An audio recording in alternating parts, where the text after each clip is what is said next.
The story behind why North Korean President Kim Il-sung took the 2,000 orphan children to Europe.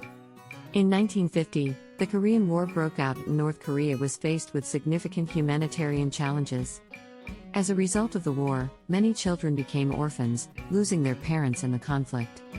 In response to this crisis, North Korean President Kim Il-sung made a decision to send 2,000 orphan children to European countries for care and education.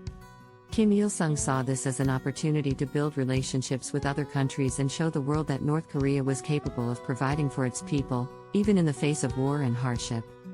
He believed that sending these children to Europe would give them a better future and help them escape the poverty and turmoil of their home country.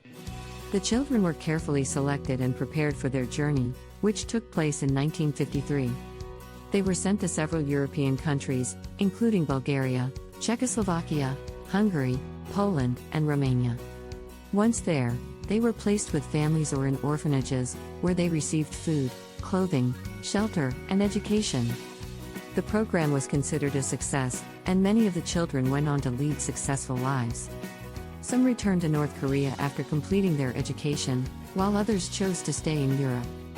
Today, the program is remembered as a symbol of North Korea's commitment to its people and its efforts to build relationships with other nations. The decision to send the orphan children to Europe was also motivated by political reasons. At the time, North Korea was a communist country and was aligned with the Soviet Union. By sending the children to Eastern European countries, Kim Il-sung was able to build alliances with other communist countries and strengthen North Korea's position in the Cold War. Furthermore, the program was also seen as a way to counter criticism of North Korea's human rights record. By showing the world that the country was taking care of its most vulnerable citizens, Kim Il-sung hoped to improve North Korea's reputation on the international stage. The children who were sent to Europe were carefully chosen and were often the children of soldiers who had died in the war or of families who had lost everything in the conflict. They were given rigorous medical examinations and were selected based on their health, intelligence, and potential for success. Once in Europe, the children faced many challenges. They were often placed with families who spoke a different language and had different cultural customs. However, they were given the opportunity to attend school and learn new skills.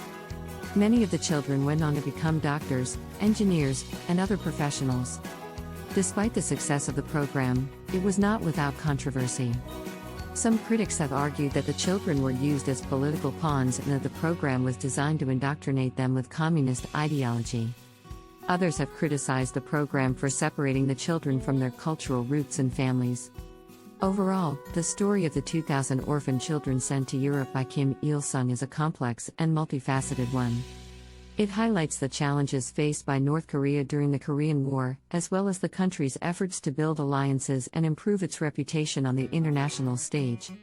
After the orphan children were sent to Europe in 1953, they were placed with families or in orphanages where they received food, clothing, shelter, and education. Many of the children went on to complete their education and some of them chose to return to North Korea after finishing their studies.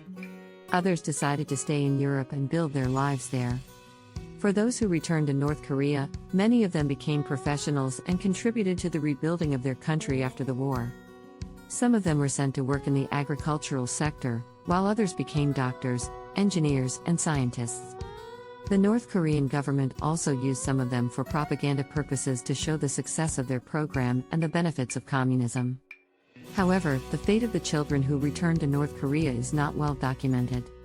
The country is known for its strict control over information, and it is difficult to know what happened to them after they returned home.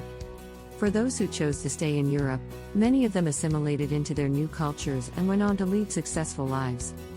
Some of them even became prominent figures in their adopted countries. For example, Janusz Palikot, a Polish businessman and politician, was one of the children sent to Poland as part of the program. He went on to become a member of the Polish parliament and a prominent advocate for human rights and democracy. Overall, the story of the orphan children sent to Europe by Kim Il-sung is a complex and multifaceted one. While the program provided many children with opportunities for education and a better life, it was also used for political purposes and had long-lasting effects on the lives of those involved.